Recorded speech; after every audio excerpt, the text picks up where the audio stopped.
Vandalism, the act of deliberately destroying or damaging public and private property.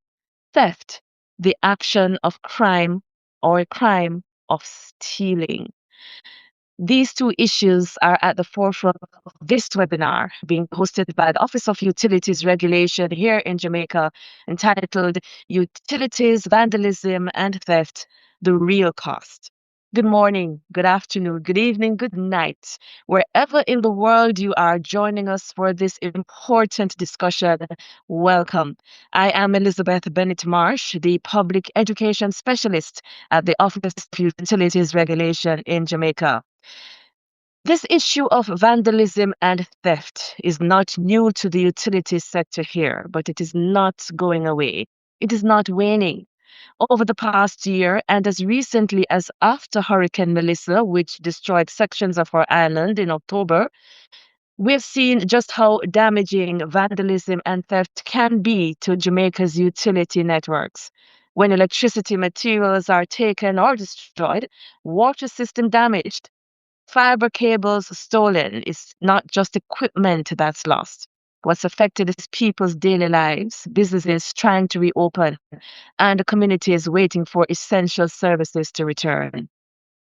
Earlier this week, for example, the Jamaica Public Service Company Limited, JPS, reported that some persons were arrested in Westmoreland for illegally connecting electricity and the theft of 17 utility poles.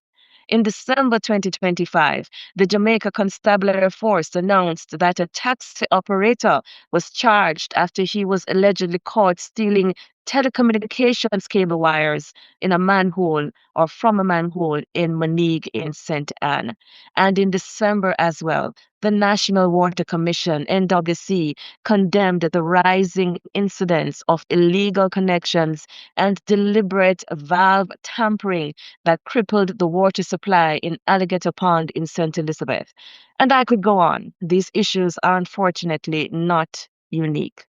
During this session, we'll openly discuss the real costs of these illegal acts. That includes the less visible costs. Maintenance schedules are disrupted, investment plans have to be adjusted, and resources that could be used to improve services are diverted to repairs. Customers lose services and are heavily inconvenienced. What are some tangible recommendations to address this issue? What are your thoughts on solutions? We want to hear them. We'll also explore these and other issues with my panelists today, and they are Charles Douglas, Senior Manager for Government and Regulatory Affairs at Flow; Jermaine Clark, Revenue Security Research and Planning Manager at the Jamaica Public Service Company Limited; Garwayne Johnson, Regional Manager for St. Catherine and Clarendon for the National Water Commission; Brittany Clark, Business Marketing Lead for Digicel. And for the regional perspective, we have Dr. Cletus Burton, Executive Director of the Caribbean Electric Utilities Services Corporation, CARILEC.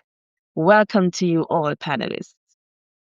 The OUR has gone on record as expressing concern about this issue. At the OUR's 11th annual Director General's Stakeholder Engagement in March 2025, for example, Director General Ansel Hewitt stated that since 2025, the major telecommunication companies have reported millions of dollars in losses due to vandalism and theft. Mr. Hewitt said society cannot be silent on this issue. I want to use this occasion to signal the OUR's unequivocal support for the strongest legal measures feasible against any kind of criminal encroachment on the network and services of the regulated public utilities.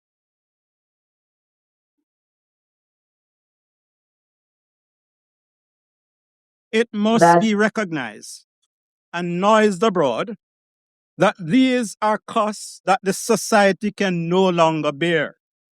For the reality is that where such incidents take place, it is not just the utilities that are victims, but the entire society is being victimized. We cannot afford to ignore, be silent, or be passive about such nefarious activities. answered Hewitt, OUR's Director General. The government, through the Minister of Energy, Telecommunications and Transport, Darrell Vass, has also been vocal on this matter, recently underscoring the national cost of such attacks, explaining that even a single act of sabotage can have far reaching consequences. And Member of Parliament for Central St. Mary, Omar Newell, tabled a private member's motion in Parliament early in January 2026 to classify the island's utility networks as critical national infrastructure, deserving stronger legal protection.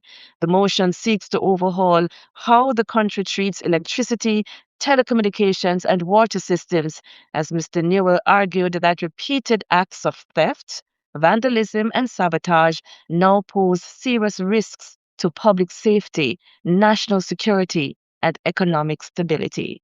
As the OUR turns its focus on this important issue today as the utility regulator, I now invite comments from our panelists, starting with Charles Douglas, Senior Manager of Government and Regulatory Affairs from Flow. Charles. Good morning, Elizabeth. Thank you very much for your opening comments. Good morning to my fellow panelists, as well as to all our listeners online.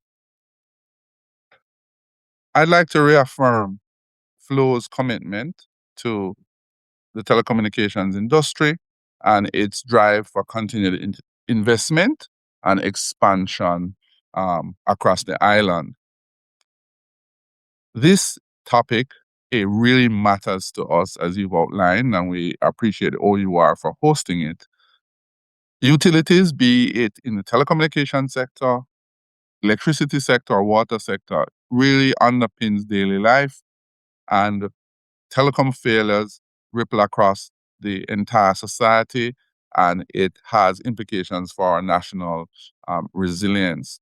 We have a lot of investment in the country, investment in subsea systems, investments in undersea systems around the island, terrestrial investment with redundant routes and failover systems, all of which are significantly compromised due to malicious acts of vandalism or sabotage from time to time.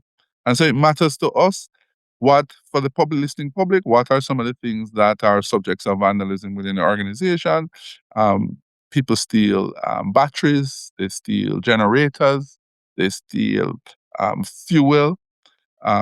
There is theft of copper in the past before much of our plant was replaced.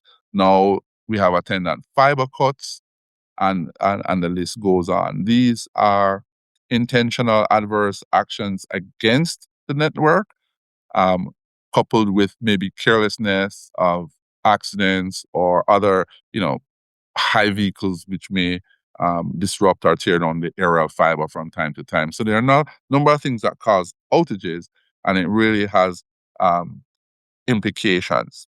Without naming any community, there are communities where there are just repeated vandalism on the network, to the point where the company can no longer afford to replace the damaged equipment because it's just not going to be viable.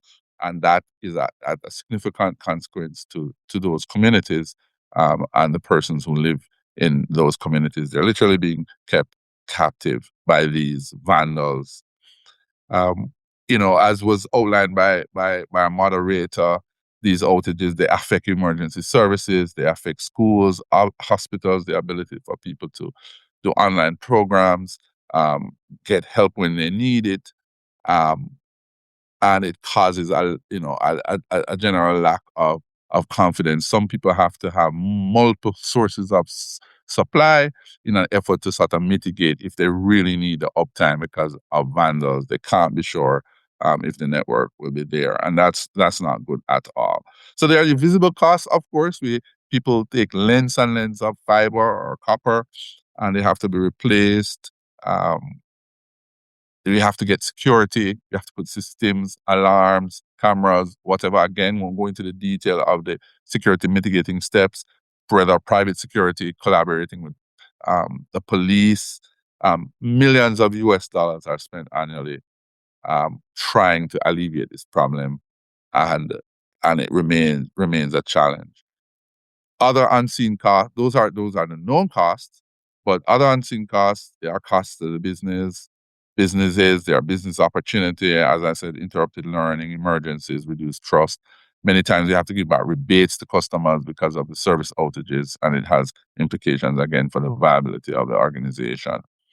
So I'm really happy to participate in this panel, hear the contribution of other persons. It's critical for national development, um, and it just increases the cost of doing business, and threatens to dampen investor confidence in the country if this goes unabated. What have we done to mitigate? I mean, we've tried to harden the network. We've tried to put in monitoring systems, law enforcement coordination. We have teams that just work with law enforcement, but still there are low prosecution rates. I mean, we can't be discouraged by this. We have to continue. We need the public support to mobilize to say that this is unacceptable, to share information when it becomes known to them who are some of the perpetrators of these crimes. Shouldn't be silent. And I mean, I think this just extends generally to law enforcement within the country. We've worked with the ministry to improve and amend the Telecom Act to increase fines to $5 million or imprisonment terms. There's also the malicious injuries to Property Act, which has also been updated to be more stringent and punitive. Early days, we haven't yet seen that trickling through to be a sort of mitigating, have a mitigating impact yet. As cases come and as we apprehend perpetrators, we hope that this will happen. Another thing that we are doing and being preparing to do is to interact with the judiciary more.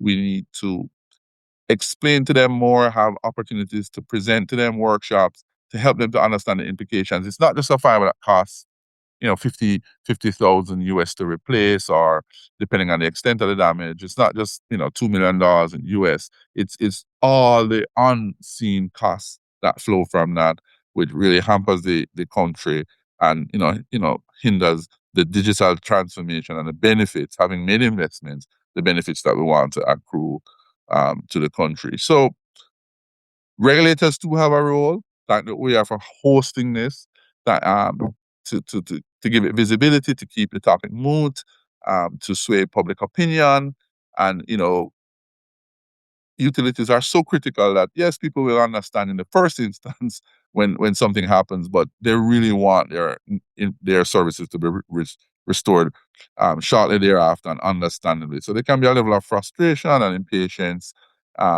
even although they understand the general principle. Do we need stronger penalties? We think so. Do we need sector-specific legislation that will fast-track these cases and even be more punitive? We think so. We all have a shared responsibility to improve the situation and to be resilient, to fight against it, never cower, never capitulating, not giving up, not wringing our hands. It may be with us for some time. It's not just a Jamaican situation.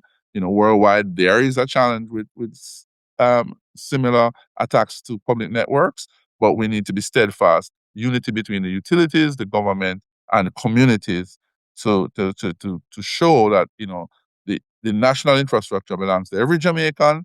Private companies have invested, but it really belongs to every Jamaican. It's a national asset, and we want to do everything we can to protect it. So we want to protect, report, and support. Liz, those are my opening comments. I hand over back to you. Thank you very much, Charles. So you heard from Charles just offering that perspective regarding just how impactful the grave issues of vandalism and theft are on Flow's infrastructure. We keep it within the telecom space. We're now going to hand over to Brittany Clark, who is the business marketing lead at Digicel. Brittany, welcome. Thank you so much for having me. Good morning to everyone, colleagues, panelists, viewers, listeners, and of course, members of the media with vested interest in this very important topic. Now, just bringing up a quick presentation here representing Digicel, and we too are in full support of this conference, this webinar, because it highlights a very pertinent issue that we continue to face on a daily basis: vandalism and, of course, the theft of our critical infrastructure. Now, the perspective we love to put forward is that this is no longer an isolated issue. It's now a national crisis because telecommunications infrastructure is really a national situation, whereas these equipment and the services are in place to support the wider community. But of course, as we see with the impact of theft and vandalism, it has led to widespread disruption, disaster vulnerability, and of course, we are also calling for a unified response from the government, industry stakeholders, and of course, our law enforcement to act and take the action that is urgently needed. Now, this is what a 12-month snapshot looks like for us as it relates to vandalism and theft. So between 2023 and 24, we suffered significant losses from targeted criminal activity. As mentioned, it's not isolated theft anymore. This is systematic targeting. Persons are going out of their way to target our critical systems. So we documented a total number of US $3.9 million in direct losses. We saw over 450 batteries stolen, almost 100 generators vandalized, shelters housing or equipment was also damaged, and nearly 300 sites, critical sites, were negatively impacted. Now, due to the fact that this is now systematic targeting, these criminals, or what we love to refer to as the mindless minority, they are going after specific infrastructure, even when it may not have any significant value to them. For example, they attack our cabling infrastructure. They're stealing items in the hopes of finding scrap metal or any other material that could be beneficial financially. But Digicel's fiber active cables, we don't offer any financial value to them thereafter. Power equipment or generators, critical components, these are what we need to ensure continuity, to ensure redundancy. These services and these equipment are taken. Battery systems or lead acid and lithium batteries are targeted, along with our network hardware, such as our radio-based equipment, cabinets, and protective shelters. Now, why it matters when you think about telecommunications, it's not just about data and making calls. It's the backbone of Jamaica's safety, or economic vitality, and our overall resilience. And when these networks fail, lives are at stake. Many times you can imagine you're in a situation you may need an essential service, whether it's the police, the fire services, the ambulance. You try to make a call, it fails due to someone who has taken advantage of the network and destroyed that critical service.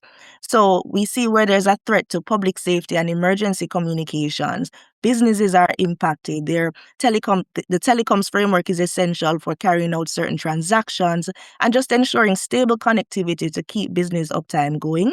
We also see outages disrupting the supply chain, for example, and even economic productivity across all sectors. So we see that businesses are heavily impacted, and that can have a negative impact on the economy and just the nature of our national commerce.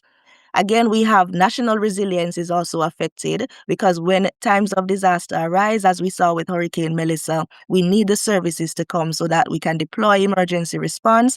Government officials and agencies can coordinate. And of course, a crisis management on all parts is essential, especially when it comes to these disasters. And finally, the public confidence is eroded because each time we have a vandalism attack, a theft of our critical infrastructure, customers lose confidence because they want to know that they can rely on the services that are being provided. They want to know that there are persons who understand the importance of these critical telecoms infrastructure, and therefore there's eroded trust. And it's not just even from a customer level, but also from an investment level, whereas persons may not feel confident enough or secure enough to invest in Jamaica's telecoms framework because they believe that their equipment and their infrastructure is unsafe. So this is a visual representation of the impact of vandalism on the infrastructure. So the vandalism attack occurs. We see where our supplies are depleted or resources are depleted. We have to now reallocate what was meant for network upgrades and community advancement into repairs, which is really not feasible because we don't necessarily have an abundance of equipment lying around just to treat with theft and vandalism. Our goal is to improve the network, to strengthen our network, build our critical infrastructure, and they can see where that is disrupted. Again, service disruption, essential services are impacted, and of course, prolonged outages also lead to further impact. So we see that there are quite a number of challenges that arise, and each time an attack happens, it brings us through this critical cycle. What we want to do is break this cycle by just initially ending it, nipping it in the bud, and reducing the impact, reducing the attempts of vandalism, and where necessary, penalizing those who are found guilty and can be effectively addressed or penalized according to the legislation. Now, we've noticed or identified a few gaps, and really what we want is just a unified approach and more advancement in how it is that we handle these matters. So we have the standard property crime treatment, where our infrastructure vandalism and theft are prosecuted under general property statutes rather than specialized offenses designed to address the attacks on essential national systems. So it's no longer a minor act. This is a major act that has national impact. Now, penalties are often misaligned in terms of the impact, and what we want to see is the crime or the punishment matching the extent of the crime. So dependent on how extensive the damage done via theft and vandalism, we want to see the penalized or penalties rather matching that level of the work. So for example, we see where it's public disruption, economic damage, and sectors like healthcare, national security, schools, even elections and emergency responses are affected. And we want to see some refinement of the sector-specific legislation where necessary. We know that the Telecommunications Act is in place. We know that there are amendments being deliberated on at the moment. And we just want to see some acceleration of that because, again, it's an urgent issue. It's something that we face on a day-to-day basis. And we want to see now where legislation comes into place to hold persons accountable, to penalize them accordingly, and of course, to reduce the overall attempts of these acts. So this speaks more to the government's response. Legislative strengthening, of course, is critical infrastructure designation, and of course, accelerated justice. Or broader national impacts, again, it's a national issue, so it speaks to the economic losses as billions are lost in productivity, disrupted commerce, reduced investment confidence, and deterred foreign business opportunities. We see where there's disaster recovery delays because, again, when we're focused on restoring what was damaged, we're now having to go back to areas that were restored, vandalized, equipment stolen, and it really sets us back. So again, we call out for persons to really report these matters and really just to not do it in the first place. Disrupted essential services, and again, the overall national security risk, because again, telecoms and communications is a critical infrastructure. Our call to action is simple. We want everyone to stand with us as we go against vandalism and theft. We can't allow for, again, the mindless minority to hold us hostage as a nation, as a people. We rely heavily on these services. So the time is now. We want everyone to play their role in protecting telecoms and by extension, protecting Jamaica. And as we strengthen protection, this comes with enhanced laws, with the real consequences that match the crimes, enforced accountability. Education, of course, we play a role in that as well. You'll be seeing more from Digicel's side in terms of just highlighting the issue of vandalism, why it's detrimental, and how we can all play a role in going against it. And of course, coordinated action, unified approach, and not just specific to telecoms, but on a utilities level on a whole. So connectivity matters to all of us. Vandalism hurts us all, and everyone should have a vested interest in going against vandalism and theft, which affects our critical national infrastructure. And thank you for allowing me to present, and I'm open to questions at the end. Thank you. So Brittany says, these acts are being conducted by what she calls the mindless minority. Digicel is reporting that between 2023 and 24, they have lost about $4 million, racked up $4 million in losses due to these wanton acts. What is the electricity experience for that? We turn to Jermaine Clark, the Revenue Security Research and Planning Manager at the Jamaica Public Service Company Limited. Jermaine. Hi, good morning. Good morning to our hosts, to my fellow panelists, and of course to the audience. I want to extend my gratitude for inviting me to be a part of this panel. Fighting theft is a major part of my job, and so it's something that I'm very passionate about, and I could speak for hours and hours on. But I will try and keep within the time limits. Let me just bring up my presentation. All right, so I will be presenting primarily on theft. And just to start us off, we're gonna do a quick summary of the state of the electricity network. So as at last year, we have about 1 million users, and an electricity user is someone who consumes energy from the network. It doesn't necessarily have to be a customer. And based on our studies, we have about 350,000 what we call illegal users. So these are electricity users that are not customers. They have no commercial relationship with JKS. And of course, the remainder, about 700,000 customers. The total demand on the network was about 4 terawatt hours, right? Which is about 4 million kilowatt hours, just to use a unit that person might be more familiar with. And of course, we lost about a quarter of that. So in the next slide, I'll just get into a little bit into what that means, what losses means. So here we have a little diagram of the network. And at the top, you have your generating units. So you have your thermal plants, your wind farms, your solar farms, and your hydroelectric plants, right? And then at the other end of the network, you have your homes, you have your businesses, your industry, and your commercial entities, right? So what happens is that at each of these production plants, we have metering infrastructure. So we measure the energy that's produced and placed onto the network. And then of course, as everyone should know, at your homes, you have your meters that measures the energy that's delivered to your house. So when you add up all the energy produced, which is the 4 terawatt hours, and you add up all the energy that is registered on the meters as being used by our customers, which is about 3 terawatt hours, the difference is about 1. So about a quarter of the energy that is produced, there's no it's not commercialized at all. Now so that's 26%. And that's what we call losses. Now there are 2 categories of loss. So you have about 28% of that 26%. Is what we call technical losses, and this is really just the energy that it takes to transport the electricity from where it's produced to your homes, right? So I'm not going to get into the physics of that, but that's something that we can't eliminate. We can only optimize it, right?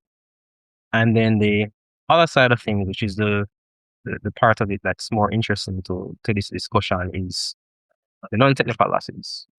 So this is energy that is used by an electricity user, but there is no it's not commercialized, right? So this is the overwhelming majority. This is about 17% of the electricity that is lost with the non-technical losses.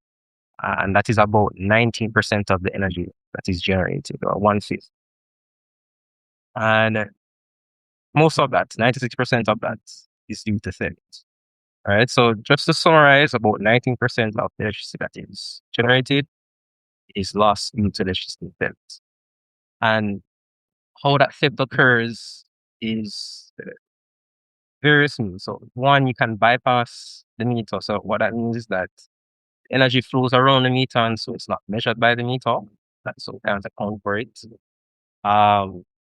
You have areas where persons might directly connect to the network. There's no meter at all. You can compose the meter so that it registers less energy than what actually is being delivered. And there's some other methods that are I won't get into. But suffice to say that the largest part of system losses is due to theft. And this is a quick summary. Again, given the time, I'm probably not going to go through all of this. But historically, we've seen periods of rapid increase in theft. Of note was the recent pandemic where theft increased by about 2 percentage points, which was pretty significant. Um, and then we had periods, for example, in the green, where we had a moderate but sustainable reduction in theft, which was due to a whole host of initiatives that JPS would have started, which I'll get into further on in the presentation. And then, of course, the gray area, the gray segment, is the post-pandemic recovery, where we're seeing theft kind of slowly returning to where it was before. And these are just some pictures of what theft looks like. So they're quite. It varies in sophistication. You have some very simple methods where persons just throw up wires. You have other more sophisticated ways to steal where industrial devices are used. They're timed, and there are all kinds of things that happen. So these are just some pictures of that. Now we can get to the real meat of the matter, and that's what's the cost of it. So when you look at the additional fuel that needs to be purchased and burned to produce the extra electricity, when you look at the fact that there's additional resources needed to fight this theft, the capacity of the network has to be higher to handle the additional energy. Right? When you put all of that together, annually it costs about $200 million US. Right? And as I would have said before, about 19% of all electricity generated was stolen. And what this means that electricity rates are 90% higher than otherwise being used for the electricity. Right? And these are just the direct costs. So to put that in perspective, electricity costs in Jamaica are about, the residential costs are about 90% higher than the rest of the world, or world average. And on the business side, it's about 50% higher. So again, these are the direct costs, but there are indirect costs that we haven't gone to fully measure. Right? There's a cost of reliability, and that might have a different impact depending on if business. There's safety hazards. So when persons steal electricity, the equipment that they use is not, built to standard. So there's an increased risk of fire, of electrocution, other hazards. I would have mentioned the higher carbon footprint, so burning additional fuel. Now those have impacts, secondary impacts that are difficult to measure. There's also economic impact on businesses. So the cost of electricity is one of the, I think in the Jamaica survey of establishments, it was the most cited obstacle by businesses. I think it was 36% of businesses cited the cost of electricity. So of course that also has an impact on the economy. We can look at the drivers of electricity theft, and one of the important things, the key thing that I want persons to take away from this is that theft is a behavioral problem, right? Electricity users generally weigh their options based on the perceived pros and cons of the different options they choose to proceed either a legitimate supply or illegitimate supply. But broadly, when you look at the factors that people consider or weigh when they decide the legitimacy of their supply, it falls into these 5 categories, the ones that you see on your left. So the economics, the scarcity of the income, and the prioritization of your expenses. So given my limited income, I have to choose how the set of expenses that I have, I'm going to have to choose which expenses I prioritize. And so there's going to be times when persons simply do not prioritize the expense of electricity and they will choose to steal. And the things that affect this is the level of wages, unemployment, cost of living, and the cost of energy. And this is perhaps the biggest motivator based on the studies that we've done. It's the biggest driver of it. The next one is the social norms and pressures. So we're social beings, and it's a very powerful regulator of behavior. And so what you see is that the attitudes towards theft can significantly alter the level of theft in an area, for example. So you have certain areas, certain regions in the island where for generations persons have been growing up with essentially free electricity. Their grandparents were stealing electricity, their parents were stealing electricity, and so that's all they know. And it's just a norm in that area. And what you tend to see in those spaces is that the theft is not even hidden. So it's right out in the open. Other areas where it's a bit of a no-no to be stealing electricity, that's where you'll find more covert ways of stealing. But this is an important factor that persons consider. The next one is access. So this is a comparative factor, the access to legitimate or to illegitimate sources of electricity.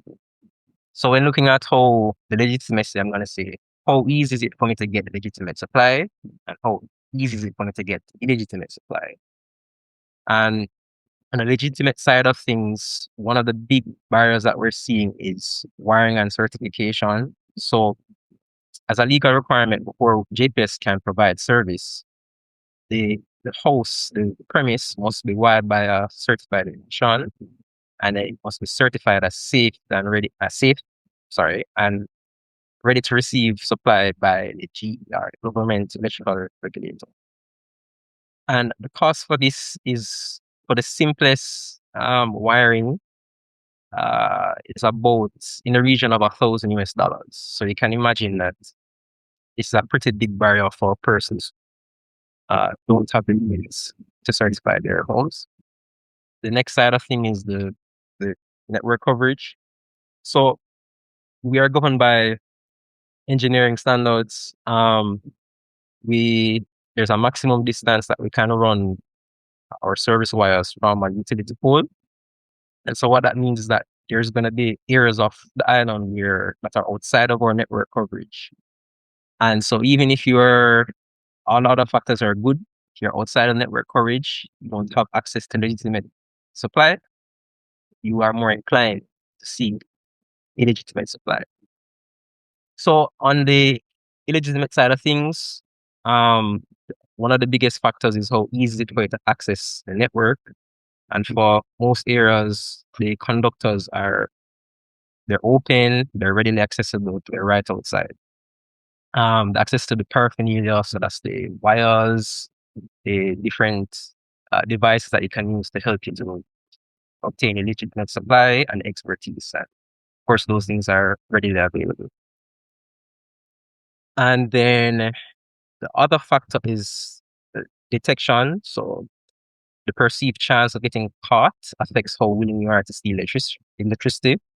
And this is kind of tied in very heavily with the next factor, which is the sanctions. So the perceived penalties and sanctions for getting caught. And so again, one of the big things here, I think one of my colleagues or panelists would have mentioned this, was the prosecution rates. Quite low, right? The throughput, the ability for us, the rate at which prosecutions can happen is relatively low compared to the size of the problem that we face. And also the application of penalties, even though the Electricity Act has fines up to, I think, $3 million and jail time. In practice, the fines are nowhere close to that, right? And so this affects the perception of the public. Even if I get caught, the punishment is not that severe, then the risk might be worth taking. Right? And so finally, just getting into how we combat electricity theft, we try and tackle all 5 of those categories that I would have went through a while ago.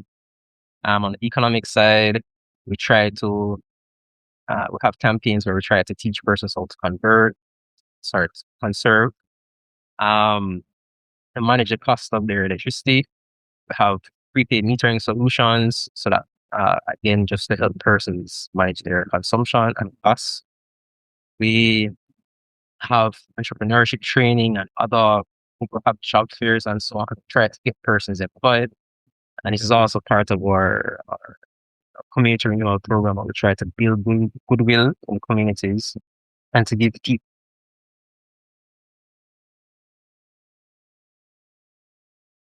social side of things, again, education campaigns, making the public aware of the impact of theft in hopes to change the attitudes towards theft.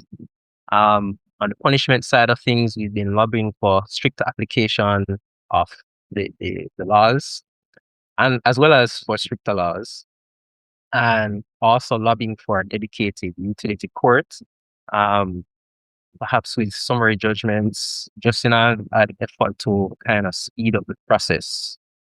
On the access side of things, we have anti-theft infrastructure, very expensive, but it's also very effective. Where essentially we remove the open conductors, and so it's very difficult for persons to access the network legally. We have teams who work with police with areas and pull down illegal connections. That would have been in the pictures prior, you would have seen the nest of wires. That's the illegal connection removal. We partner with the government as well as international agencies to subsidize the cost of house wiring, which was a big barrier or is a big barrier for legitimate access. And then on the side of detection, we have our smart meters, right? We are able to communicate with these meters remotely. They have all kind of advanced diagnostics and lots of data coming out of those meters that we're able to analyze, and we're able to use those to detect irregularities. And of course, we have our teams that go out and do our investigations and the corrections and take corrective actions. And that's really the end of it. I'm looking forward to any questions that you may have. Thank you.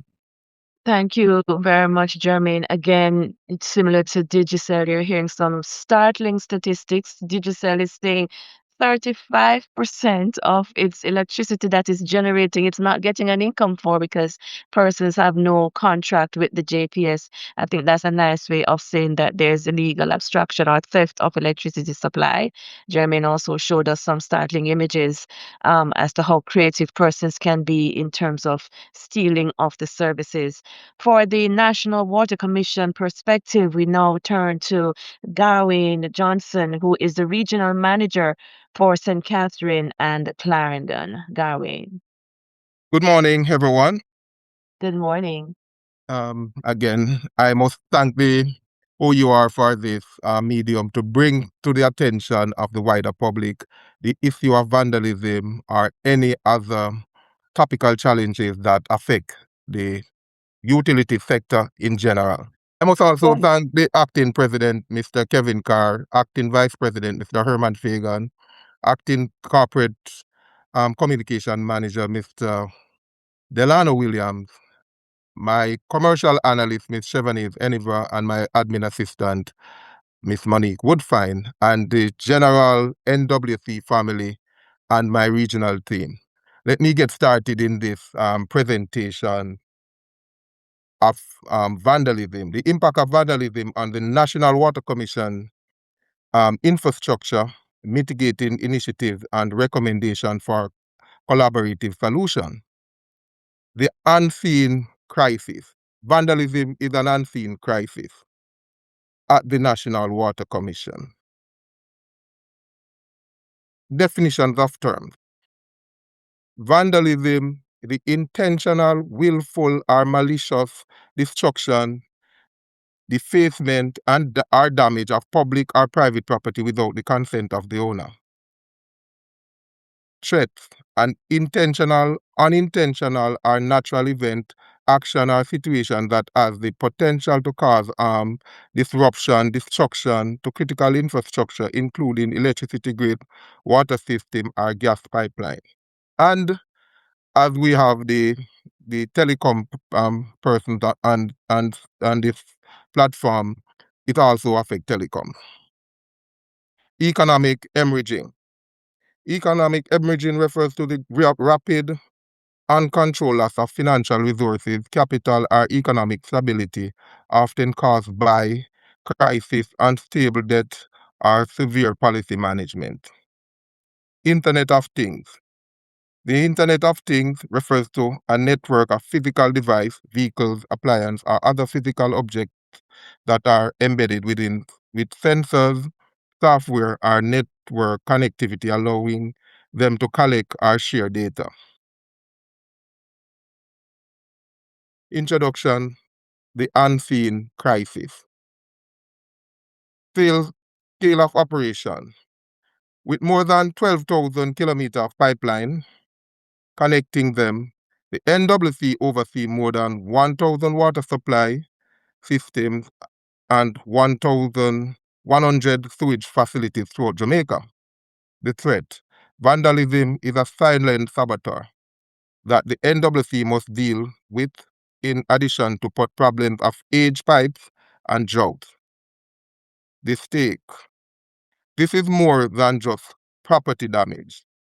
It directly jeopardizes national security, public health, and Jamaica Vision 2030 objective for universal access to water. And I am going to emphasize on public health because of some of the facilities that were vandalized.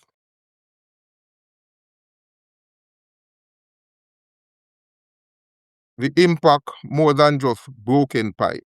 So we have economic hemorrhaging, we have service disruption, and we have non-revenue water. The impact more than just broken pipe continues. Economic hemorrhaging. Vandalism cost the NWC millions annually. Recently, Goshen Anbury facility in St. Catherine, approximately $80 million and 70 million Jamaican dollars worth of stolen equipment were taken from those facilities, respectively. For Goshen, the thieves would have taken switch gears, motors, all of the facility was vandalized. This Goshen system would have served Portmore and part of Greater Portmore, which is, as you will all know, a very densely populated area. And taking water from such an area could increase public health risk. The same applies to the Anbury system, which serves one of the most populated area in Clarendon as well. Minardwell noted this system was vandalized, where the thieves would have taken the submersible cables and damaged the submersible motor. Minard served the town of Brownstown, and that well is the deepest well that we have in the island, and the population that it serves is very, very significant, and it's very difficult to actually install and maintain that Minard well. Cayman's wastewater system was also vandalized to the tune of 150 million. Arson causes damages to the electric cables, motor control panel, motor starter, generator, and the building. This is significant as well because with a wastewater facility, when you damage all of those mechanical and electromechanical equipment plus generator, we can have disease outbreak, which is an unseen crisis, which could cause the country itself more damage than even the physical damage that we see happening with these facilities, with this facility. Service disruption. Thousands of residents, hospitals, schools were left without water, often for days during restoration window. Example, theft at Newton facility in St. Elizabeth. And I will move to one of the topical issue in the NWC, which is non-revenue water. That this is resource depletion, illegal connection, tampering with valve contribute significantly to non-revenue water. NWC non-revenue water is at a relatively high state, 60 to 70%, but about 35% of that, or 50% of the 70%, is due to commercial losses. And commercial losses entail tampering with the valve, stealing of the water, illegal connection. These within certain community, especially the SCA, the socially challenged area, is where most of our losses are. Yes, we have age infrastructure, but the non-revenue water and the stealing of the water is one of our most significant challenges within the enterprise. Current mitigation initiative, we would have put together amnesties, legal enforcement strategies, and technological hardening.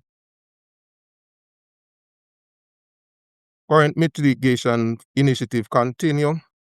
The amnesty initiative in 2025, the program was launched for residential and MSMEs, small businesses, customer, to convert illegal users into legal customers by writing off up to 50 to 100% of all debt, over 1.6 billion Jamaican dollars in debt was addressed, reducing incentive for tampering. Legal enforcement.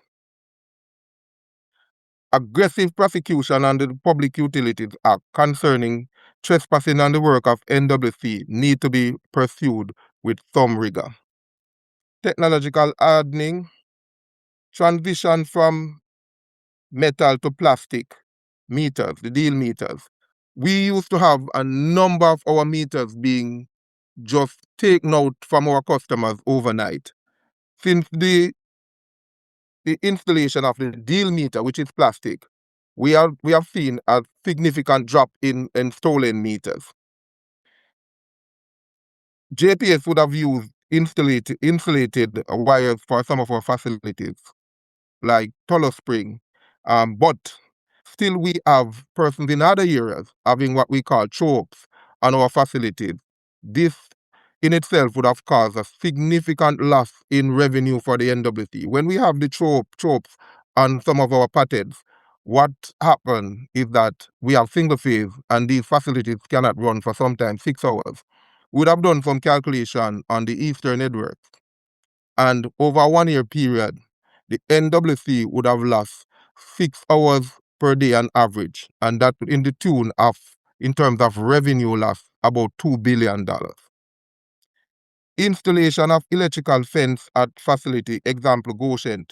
Because of the stolen equipment at Goshen, we have to incur additional capital costs to install electric fence and have security monitors at that facility, which is additional cost. This money could have been used to give water to some other communities that we are which is underserved.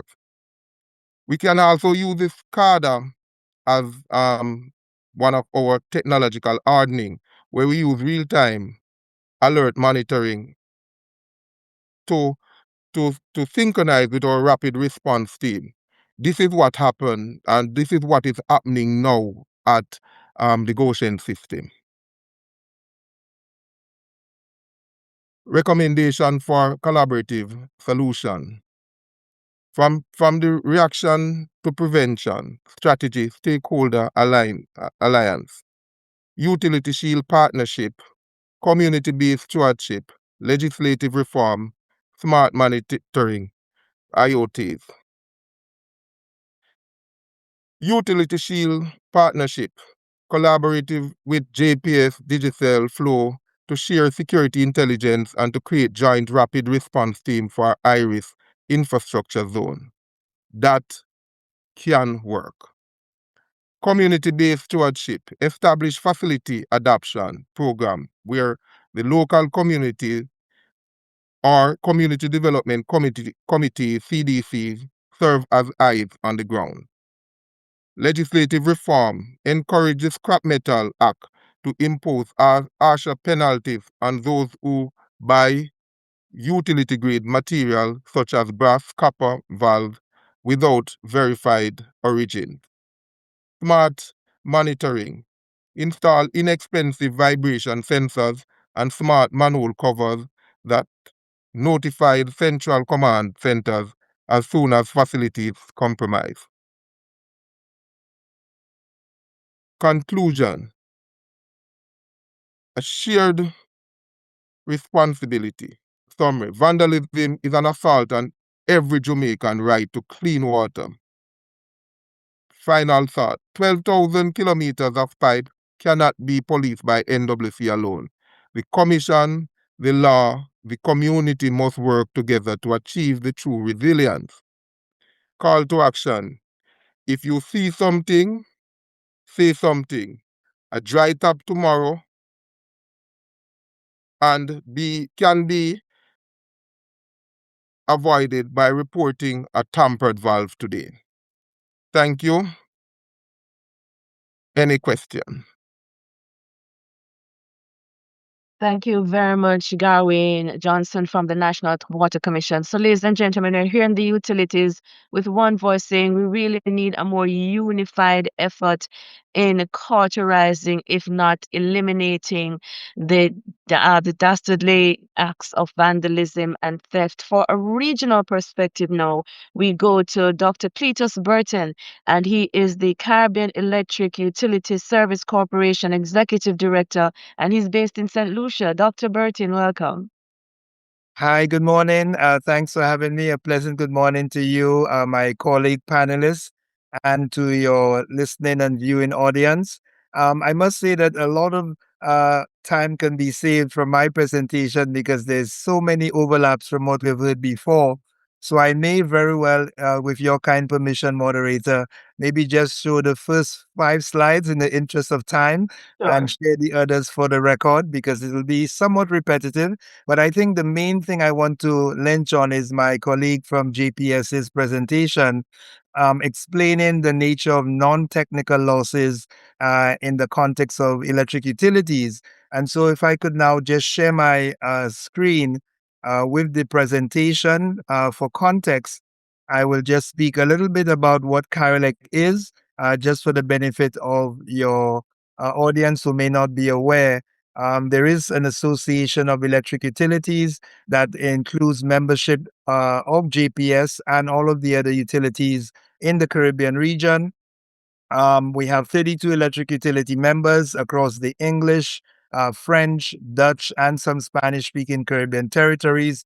We also have other categories of membership, 134 members in total, both corporate and now some individual members as well. Our vision is quite instructive in terms of our discussion here, working together to realize a sustainable energy future for the people of the Caribbean.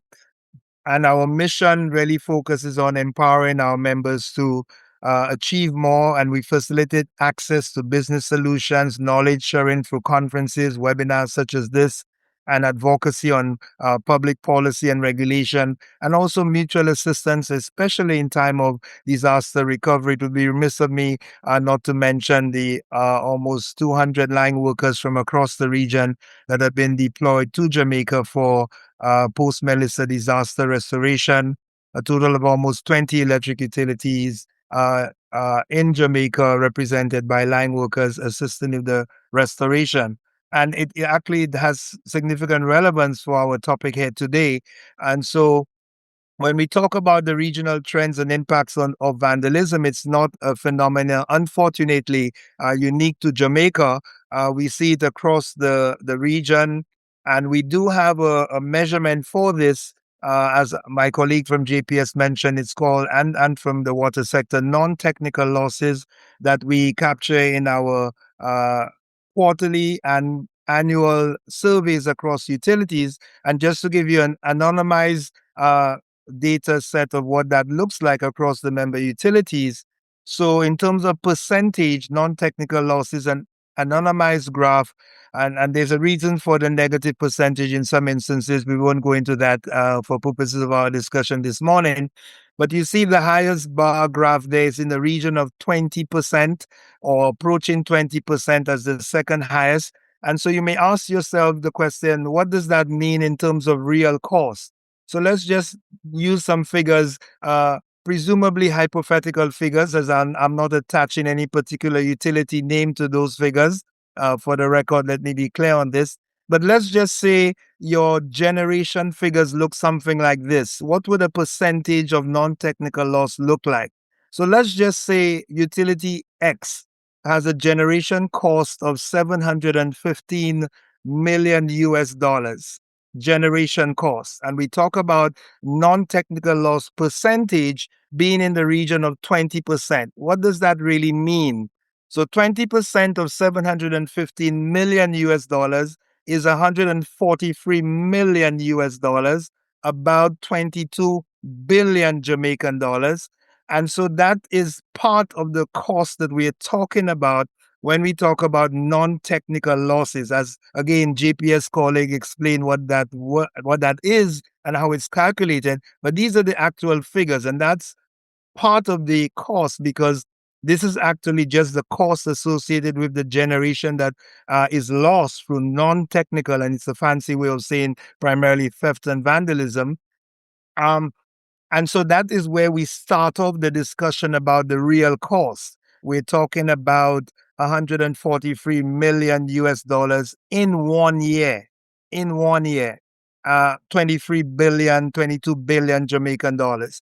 And again, if we add to what our colleagues have said before, and this is where I'll just skim through the presentation, it's really consistent with what we have discussed. We have financial losses and higher costs because we have to try to protect those systems. Increased maintenance costs when equipment is damaged. So again, just to put it in context, the figure we saw in the previous slide is just the base of the cost, which is multiplied by other things that have to happen because of this vandalism and theft, right? And different categories, so increased complexity. Another key point I want to emphasize is particularly in the context of electric utilities, the safety factor, the risk of severe injury and fatalities because of the nature of electricity, obviously, and persons tampering with it is extremely concerning and warrants a serious attention and urgent attention to this matter along the lines of what other colleagues have explained in terms of policy, increased regulatory oversight and penalties. It's really about not just protecting dollars and bottom lines, but lives and livelihoods, because people actually do get injured and killed by tampering with electrical infrastructure in a way that is not safe and obviously unauthorized. And also it puts utility workers at risk with their lives and livelihoods for their families not going back home after leaving to work on a morning to make a decent wage, that they are in increased danger and jeopardy, especially in post-disaster restoration scenarios where they're working long hours under less than ideal conditions and with the complication of compromised infrastructure through vandalism and tampering heightens even further that safety risk and the risk of fatalities and severe injuries. I could give you one or two horror stories, but I'll refrain from doing so. But it is a very real cost of not just dollars and cents, but lives and livelihoods that we are talking about, especially in terms of electricity infrastructure. And the rest, I think, have already been well covered by our colleagues. Outages, and again, to emphasize the point, talking about electricity, when we have an outage and service interruption due to tampering and vandalism, we're not just talking about a loss of electricity. Obviously, if there's no power, there's no telecoms, and in many places there's no water because the electricity is necessary to run the pumps that has to deliver the water to certain areas, communities. And so it's a cascading effect. When we have outages and service interruptions with electricity infrastructure, it has a ripple effect on telecommunications and on water being delivered to the persons who are most in need of it. And as I said earlier, in a disaster restoration context, it hampers recovery and puts vulnerable communities at even greater risk. So, policy and legal considerations, we've already covered this. Almost every speaker has spoken to the need for stronger legal penalties to deter attacks. And obviously, the question of advocacy is critical to ensure that we also have cooperation and understanding of why this is a critical consideration. So unfortunately, we have the real consideration of cross subsidization, where persons who choose to turn the other way and not report such actions, they themselves unknowingly are paying for it, because it does result in higher tariffs that is redistributed to the paying customers. So if you think you're paying and you're not stealing electricity, so it's none of your business, well, it is your business, because it's actually going to result in a higher tariff for you. So when we make the appeal that if you see something, say something, it's in your financial interest, even though you think you're not, it's none of your business in a sense. It is very much everybody's business. At the end of the day, everybody is affected, because the cost is spread across the pool of tariff payers, which includes everyone. And so we have these broader social and economic considerations. It can cause reliability problems in social sectors as well, healthcare, education, essential services, and so on, emphasizing the point that it's not just about dollars and cents. It's about lives and livelihoods and quality of life in many real instances. Just one final slide on some key areas. Again, many of those have already been mentioned. Some categories and core actions that could be taken across the realm of physical input protection, technology inspection, community engagement is really, I think, where we need to emphasize a lot of effort, greater public awareness and understanding of this issue, reporting mechanisms, even having ensuring persons' confidentiality, incentives for reporting. I wouldn't go as far as saying sort of witness protection measures, but ensuring that persons could anonymously report such issues without fear of reprisal and so on. And partnerships and building a sense of ownership in communities is a deeper social construct I think we have to address our minds to, even beyond the utility sector. We've spoken about the legal framework enshrining in law utility infrastructure as critical infrastructure status. So it's not just a normal type of vandalism offense. It to raise the bar and the grade of penalties and the severity of penalties that could be enforced if it is so designated as critical infrastructure. Regional cooperation, we do a lot of training across the region, and the mutual aid I spoke about in terms of the Carolec Disaster Assistance Program. We share intelligence, and some of the information I just showed you a little snippet of in terms of gathering data across the spectrum, across the utility, especially in terms of the final point on resilience planning for emergency protocols, stockpiling, risk financing. All of these, colleagues and audience, the critical considerations on this topic, and it really behooves us as a collective to address this matter quite urgently and comprehensively. It's not just a one approach. We have to approach it from multiple perspectives, push and pull, defense and offense, trying to get this matter under control, because it is and will continue to result in increased costs of delivery of these essential public services, public utilities we are talking about here. No matter if we have a private investor or not, it is public infrastructure, public utilities.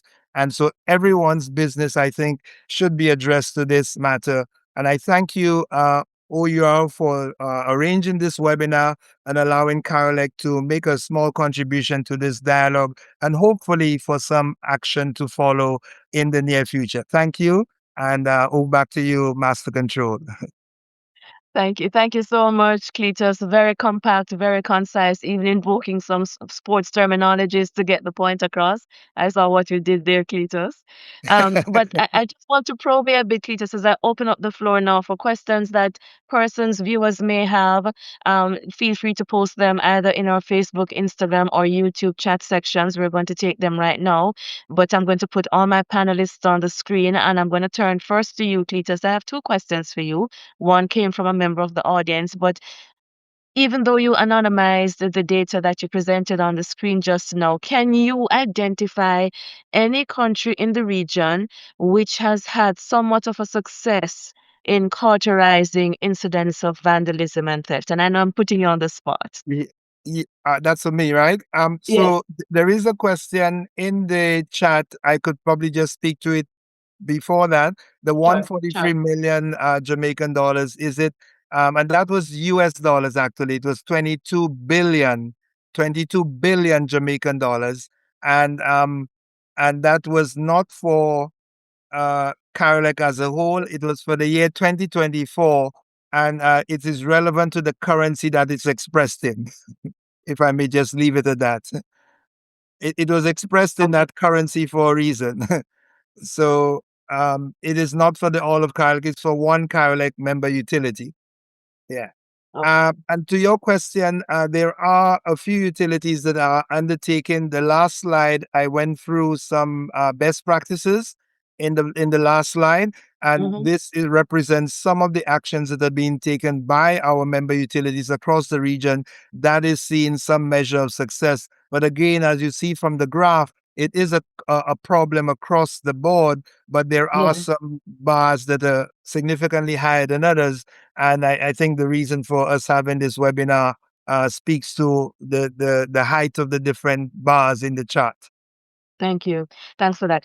I'm turning to all the utilities now because without fail, all of you have pointed to the need for a unified effort. So there's one question that came in from a viewer, and it's asking, the person is asking, will the utility companies form an alliance to lobby the powers that be to address things like stronger penalties?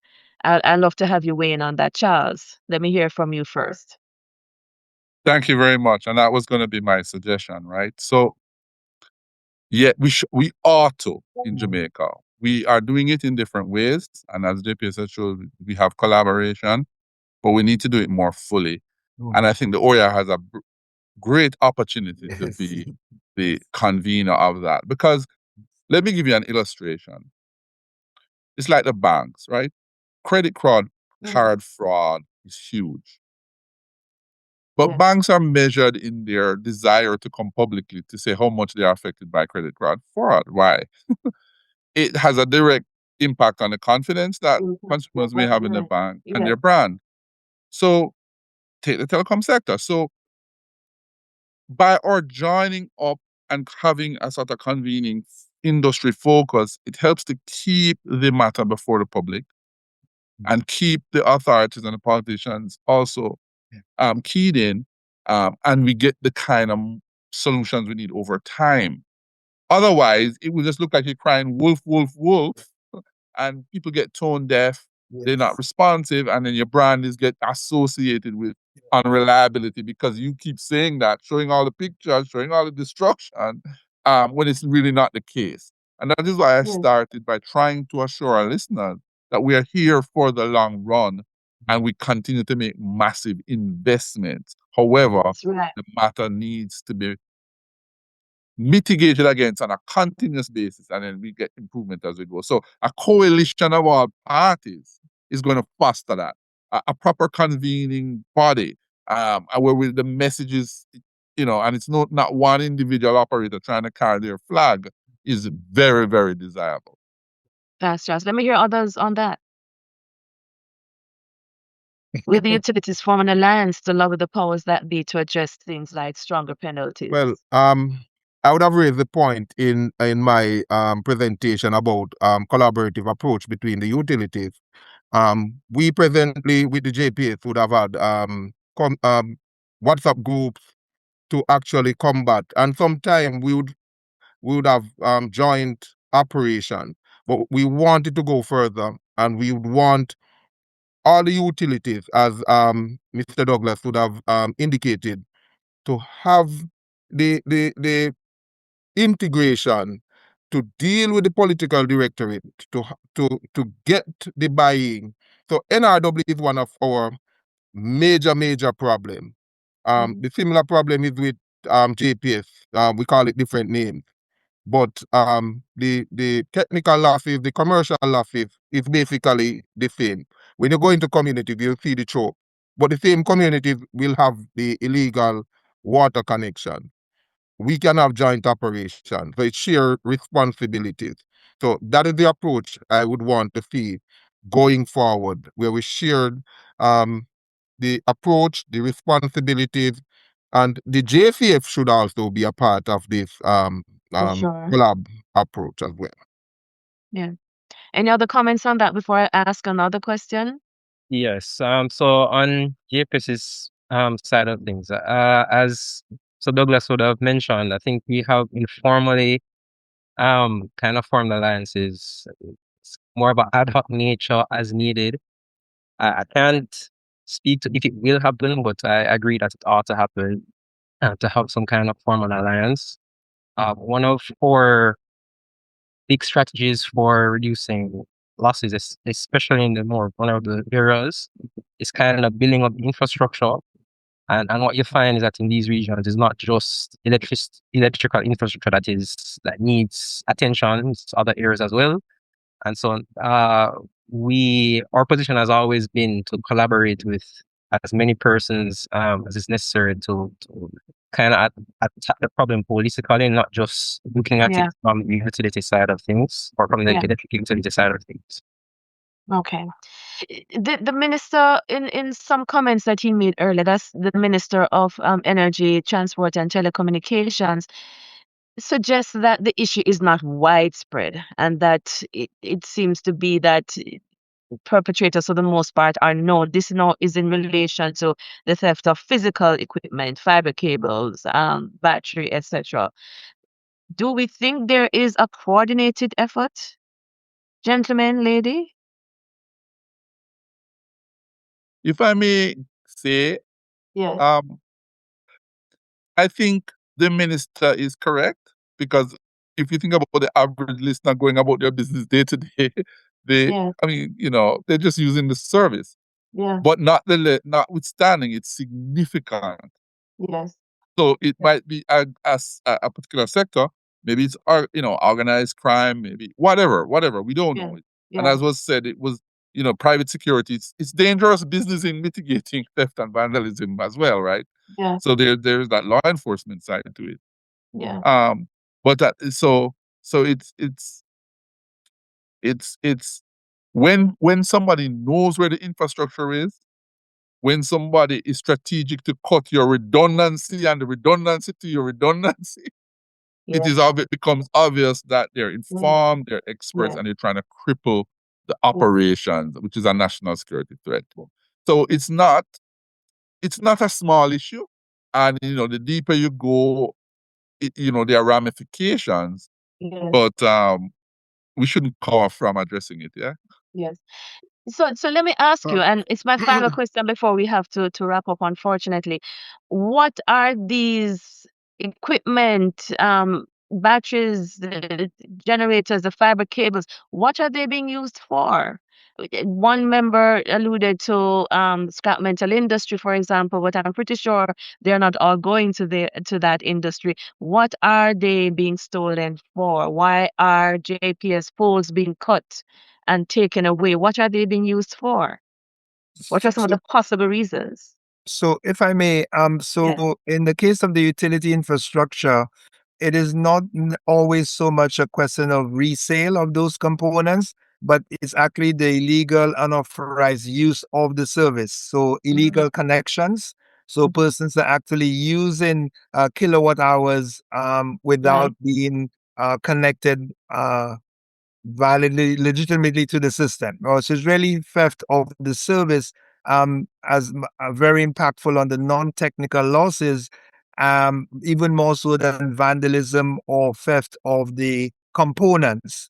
Yeah, persons are tampering with the infrastructure to gain unauthorized access to the service, which is what drains from the capacity of the grid, of which in some instances as much as over 700 million US dollars has been invested in 1 year for generation, and 20% of that just evaporates in terms of persons using it unauthorized without contributing to the cost of that generation. Wow. So to For water, from the NWC perspective, is Yeah. twofold. What they when they steal a motor or electrical cable, some is reused, but from the technical and non-technical, the NRW side, as we would have explained it, it's about 50-50, where we have 50% of the 70%, which is non-technical, which is commercial losses. That is significantly affecting our revenues. Our total revenue for the year is about 40 billion. When you're looking at that 35 percent, our revenue would have gone up to about 55 to 60 billion. Our infrastructure is aged. That reinvestment that we need could have come from those commercial losses. But when you in St. Catherine alone, we have over 135 socially challenged areas. When you go, we collecting less than 5% in those areas. We have done a non-revenue water program in Portmore, St. Catherine, and we have 14 socially challenged areas. We would have brought the non-revenue water down from 26,000 meter cube per day to about 12,500. The 12,500 meter cube per day, about 9,000 of that 12,000 is in the socially challenged areas. So it is significant. And as we would have spoken about on the same platform already, the water theft is water that is being used. Yes. Yeah. The social interventions are needed. Someone else wanted to come in. yeah, just to add, Yes. for the audience too, is the challenge isn't static. So at one point, it was stealing the copper cables in the early mid 2000s to export copper to make ammunition, whatever. Pick our purpose. Our company has invested in replacing the entire copper network. So we've replaced it. So there is no longer copper to be stolen, right? But the fiber is still being cut.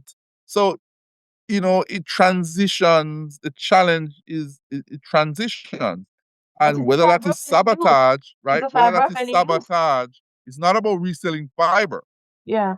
You have a link, whether it has to do the way also knows. And I mean, I won't make any strong allegations, but it can be very competitive. There are a lot of unlicensed players. It's not an easy issue. You have a run of fiber many kilometers, somebody breaks the fiber in 4 places. So you have to try and walk the entire line to detect it. It's to frustrate you. They put it in a way you can't see. So the issue is not static. And yeah, it was money about selling infrastructure, selling copper. Copper has a good high price, but it transitions, and we have to be nimble and reactive to adjust and open-minded enough to treat with the issue. Thank you. Thank you so much. Lady, Brittany Clark, we lost connection with her. We've been trying to reach her back. We're so sorry that we lost her during our question and answer section. Ladies and gentlemen, the discussion continues. From the Office of Utilities, and we are committed to doing all within our powers to help to address these issues, and we have been doing it along the way. Outside of speaking about it publicly, we have been lobbying for various measures that need to be taken. The various acts that govern the utility sectors, the Section 28 of the Electricity Act addresses what needs to happen or what are the penalties for theft. Section 17 of the NWC Water Supply Services regulations addresses it. Section 69 of the Telecoms Act addresses it. It's there in legislation, but we need to move further. Cletus Burton has highlighted some of the tangible ways in which we can address this issue. All of the utilities also talk about social interventions, recognizing that there are genuine needs in some cases, but in other cases, they're just being conducted by what Digicel termed the mindless minority. I want to thank you all for being a part of this discussion. We'll continue to create awareness as we strive for solutions. My name is Elizabeth Bennett Marsh from the OUR. I would like to thank the technical team that helped with this production today. Producer Daniel Pasley, social media services by our awesome social media team, Jodian Lawrence and Courtney Lewis. Technical services provided by TTN Media Services. Until next time we speak, continue to take care of yourself and so long. And before I leave, I just want to give a plug for upcoming Regional Regulators Conference. You see me have on the shirt. It's taking place April 27 to May 1 in Ocean Coral Spring Hotel Resort in Trelawney, in Jamaica. We're having salient utility discussions, not just pertaining to Jamaica, but across the region. You don't want to miss it. Log on to our website page on www.our.org.jm for more details, especially on how to register. Take care until we talk again.